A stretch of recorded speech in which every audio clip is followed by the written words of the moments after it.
Hello friends, welcome back to Pink's Kitchen Tamil. இன்னைக்கு நம்ம கொள்ளு ரசம் எப்படி செய்யறதுன்னு தான் பார்க்க போறோம். இது ரொம்ப ஒரு ஹெல்தியான ரெசிபி. உங்களோட இம்யூனிட்டியை நல்லாவே பூஸ்ட் பண்ணும். ரொம்ப ஈஸியா பண்ணிடலாம். சோ இந்த ரெசிபியை பார்க்கறதுக்கு முன்னாடி இதுக்கு தேவையான பொருட்கள் என்னென்னன்னு பார்த்துட்டு வந்துடலாம். ஒரு இடிக்கிற கல்லுல 1 டீஸ்பூன் அளவுக்கு மிளகு, அப்புறமா 1 டீஸ்பூன் அளவுக்கு ஜீரகம் சேர்த்துக்கோங்க. இத நல்லா ஃபைன் பவுடரா தட்டிடுங்க.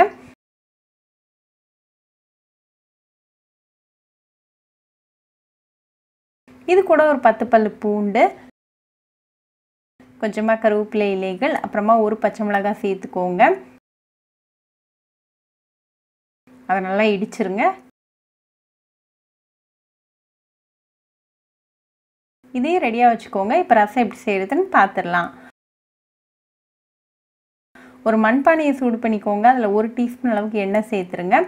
எண்ணெய் நல்லா காஞ்சதும் ஒரு 1/4 டீஸ்பூன் அளவுக்கு வெந்தயம், 1/4 டீஸ்பூன் அளவுக்கு ஜீரகம், 2 காஞ்ச மிளகாய், கொஞ்சமாக கருவேப்பிலை இலைகள், ஒரு சிட்டிகை பெருங்காயத்தூள், அப்புறமா 1 டேபிள் ஸ்பூன் அளவுக்கு கொள்ளு சேர்த்துக்கோங்க. இதை லைட்டாக மிக்ஸ் பண்ணிடுங்க.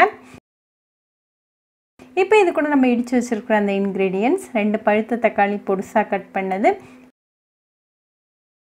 1 டீஸ்பூன் அளவுக்கு உப்பு, அப்புறமா 1/4 டீஸ்பூன் அளவுக்கு மஞ்சள் தூள் சேர்த்துக்கோங்க.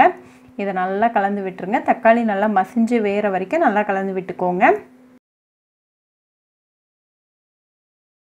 இப்போ தக்காளி நல்லா வெந்து ரெடியாக இருக்குது. ஸோ இது கூட ஒரு 1/2 கப் அளவுக்கு புளி தண்ணி, அப்புறமா 2 கப் அளவுக்கு தண்ணி சேர்த்துக்கோங்க. இதையும் நல்லா கலந்து விட்டுருங்க. இது லைட்டாக கொதிக்க வரைக்கும் நம்ம வெயிட் பண்ணலாம்.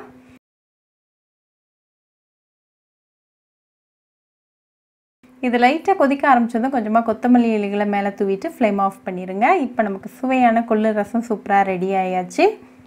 இது நல்லா சூடாக கொஞ்சமாக சாதம் கூட சர்வ் பண்ணி உங்கள் ஃபேமிலி அண்ட் ஃப்ரெண்ட்ஸ் கூட என்ஜாய் பண்ணுங்கள். ரொம்பவே ஹெல்தி அண்ட் டெஃபினட்டாக உங்களோட இம்யூனிட்டியை நல்லாவே பூஸ்ட் பண்ணும். ஸோ கண்டிப்பாக அந்த கொள்ளு ரசம் ரெசிபி உங்கள் வீட்டில் ட்ரை பண்ணி பாருங்கள். ட்ரை பண்ணிவிட்டு எப்படி இருந்துச்சுன்னு எனக்கு கமெண்ட்ஸில் சொல்லுங்கள். இன்னொரு சூப்பரான ரெசிபியோடு உங்களை பார்க்குற வரைக்கும் பாய் ஃப்ரெண்ட்ஸ். உங்களுக்கு இந்த வீடியோ பிடிச்சிருந்தா லைக் பண்ணுங்க, ஷேர் பண்ணுங்க, கமெண்ட் பண்ணுங்க அண்ட் மறக்காம சப்ஸ்கிரைபும் பண்ணிருங்க. கூடவே பக்கத்துல இருக்க பெல் ஐகானையும் கிளிக் பண்ணிக்கோங்க. அப்பதான் நான் போடுற வீடியோஸ் எல்லாம் உங்க நோட்டிஃபிகேஷன்ல வரும். உங்களுக்கு ரெசிபிஸ் இங்கிலீஷ்ல பார்க்கணும்னா பிங்க்ஸ் கிச்சன் சேனலை பாருங்க. சேனலோட லிங்க் நான் அந்த டிஸ்கிரிப்ஷன் பாக்ஸ்ல கொடுக்குறேன். மறக்காம செக் பண்ணுங்க. இன்னொரு இன்ட்ரெஸ்டிங்கான ரெசிபியோட உங்களை பார்க்குற வரைக்கும் பாய் ஃப்ரெண்ட்ஸ்.